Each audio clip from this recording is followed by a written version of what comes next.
Hey everybody, another big weekend on the Parker and the Man page at yournews.com. Mark Wilson with your webcam. February the 8th, already 2010, post Super Bowl.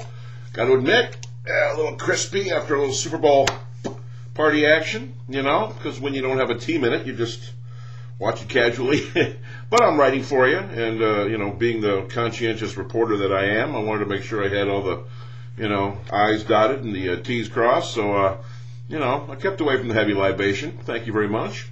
How'd you like it, huh? The Saints. Who dat? Who dat? Woo! Who dat? With the thing, the whole New Orleans thing was a beautiful deal. And the Saints and Drew Brees, the Purdue quarterback coming up big time over Peyton Manning. Manning throwing that pick. Tracy Porter taking it 74 yards to the house.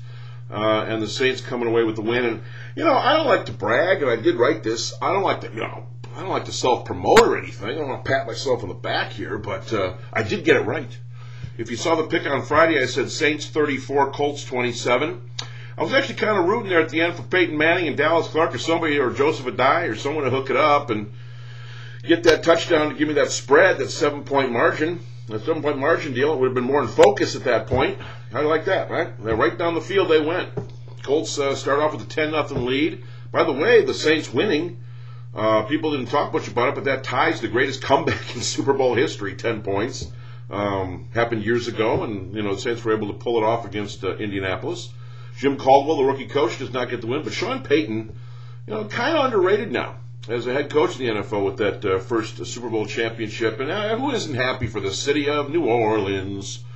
I'll be gone 500 miles when the day is done. Little Arlo Guthrie, the train they call the city of New Orleans. You got to be pretty happy for the Crescent City, the Big Easy, winning their first one after the horrible 4.5 years they've gone through after Hurricane Katrina. So, you know, they got the job done, made it happen, Super Bowl champions, you know, and I got a little Lions angle in there because the Lions were very instrumental in making this thing happen for New Orleans. If it wasn't for that opening game of the season, 2009, when the Lions got brutally killed by the Saints 45-27 and breezed through 6 touchdown passes to your Super Bowl MVP, this might not have happened. So put that in your, you know what, and do what with it. Yeah, the Lions had a lot to do with this. That was win number 1 of the year. That's the headline. From Lions to Colts, the Saints are the champions.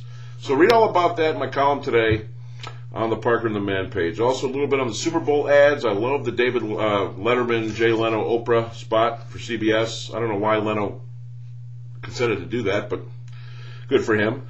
The Danica Patrick thing was good. The Betty White, 86, doing the Snickers commercial. The whale commercial was good. Budweiser and Doritos kind of led the way there on those spots. So Super Bowl ads, a little bit about that too. And Danica Patrick had a big weekend because she finished 6th in the ARCA race and decides today if she's going to try to qualify for the Daytona 500, which unbelievably is already next Sunday on Valentine's Day.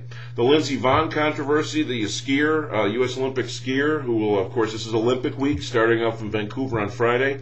The controversy on the Sports Illustrated cover when she's in the tuck position. She is a skier, an alpine skier, that's what they do, they're in the tuck position. And she looks very, you know, she's a good-looking lady. You know, looks cool. I have a problem with it. You know what, that's what that sport needs, a little bit of something. So, and Lindsey Vonn is just a good representation for that. I don't have a problem, but some people did. If you haven't seen it, go check out the SI cover there, and you can decide. Just hope there's no SI jinx for her. That's all I care about. Steve Stricker, this guy wins. He's won like 8-9 times the PGA Tour. He's cried after every victory. I don't know what his deal is. He's very emotional. He won in Los Angeles at Riviera. He's now the number 2 golfer in the world behind you-know-who. And if Steve Stricker wins 3 more tournaments and Tiger doesn't come back and do anything, Steve Stricker will be the number 1 golfer in the world over Tiger Woods. This will start to slip for Tiger here if he doesn't come back soon. So you can read about that. The Wings trade of ville, leino. I was at Joe Louis on Saturday for the Cirque thing, and a couple people actually asked me, why did the Wings make the deal? You can read about why the Wings actually traded Leino, and there was a good reason why. Ken Holland had to do it. Pistons and All-Star Week? Nothing. They got 2 games, and they got the break coming up. All-Star game at Cowboy Stadium. It'll be the all-time record for attendance, Cowboy Stadium in Arlington. The only one going down there is Jonas Jerebko for the rookie game. Otherwise, the Pistons not represented down there in the Big D, so it ain't going to happen there. And Michigan State got a big basketball game tomorrow night against Purdue. After losing to Wisconsin and Illinois, they're going to drop in the ratings, boom, plummet in the rankings. And we hope to get Kalen Lucas back for the Spartans. Because without Kalen Lucas, they have a chance they'll actually lose that game to Purdue at home, and that's would be a rare home loss at Breslin. So check it all out. Super Bowl 44 goes to the Saints. Who dat? Super Bowl ads, Lindsey Vonn controversy, Steve Stricker winning in Los Angeles. He almost blew that, too. He had a huge lead and almost blew that tournament. Phil Mickelson finished like 14 shots back.